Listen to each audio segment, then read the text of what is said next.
Last from me, so can you share any favorite experiences filming with Miss Maricel Soriano?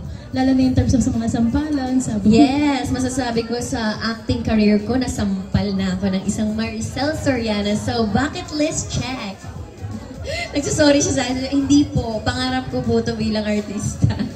So, yun. Thank you po. Opo. Sabi ko, ito pala yun, kaya naman pala. Andiyan pa naman yung lower teeth ko. Kompleto pa yung molars ko. Pero sobrang love ko si Miss Maricel. Sobrang siyang nice and very, very down to earth.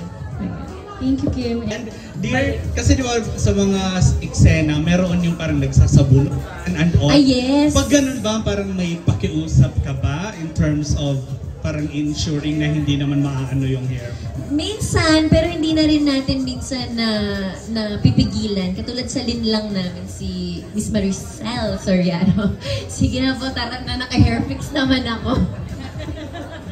Na left and right, up and down tayo doon sa point na yun. So, sa mga ganun, pag eksena naman, hindi naman na maiiwasan yun. Pero matibay naman yung buhok ko.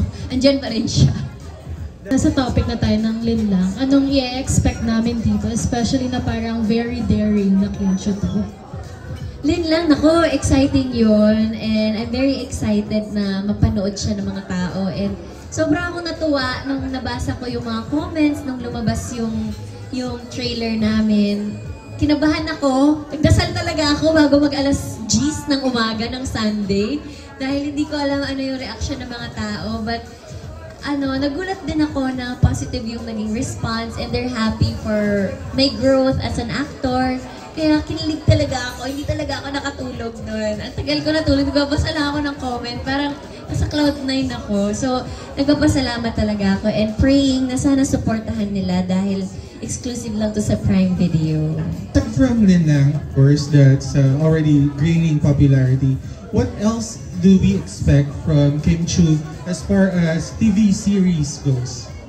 TV series goes? For now, hindi ko muna sabihin kung ano pa more. Basta, I'm just very happy and looking forward kapag napanood na nila yung linlang. Dahil ilang buwan din namin pinaghandaan to and then binigay ko na lahat. Pinikit ko na lang, sabi ko, this is for your maturity and growth. So sana matanggap siya talaga ng mga tao. Pero kinakabahan pa rin ako talaga. Pero sobra. Are there like plans of you having another series on TV? For now, nasa online streaming platform na kasi tayo, di ba? It's a different era that we're living in right now after the pandemic. So, nagpapasalamat din kami for Prime Video dahil sinistream nila worldwide. Wow. Yung isi-stream nila worldwide. Yung Fit Check before and now it's the linlang. So, nakakatuwa na napapanood din to in different countries sa buong mundo.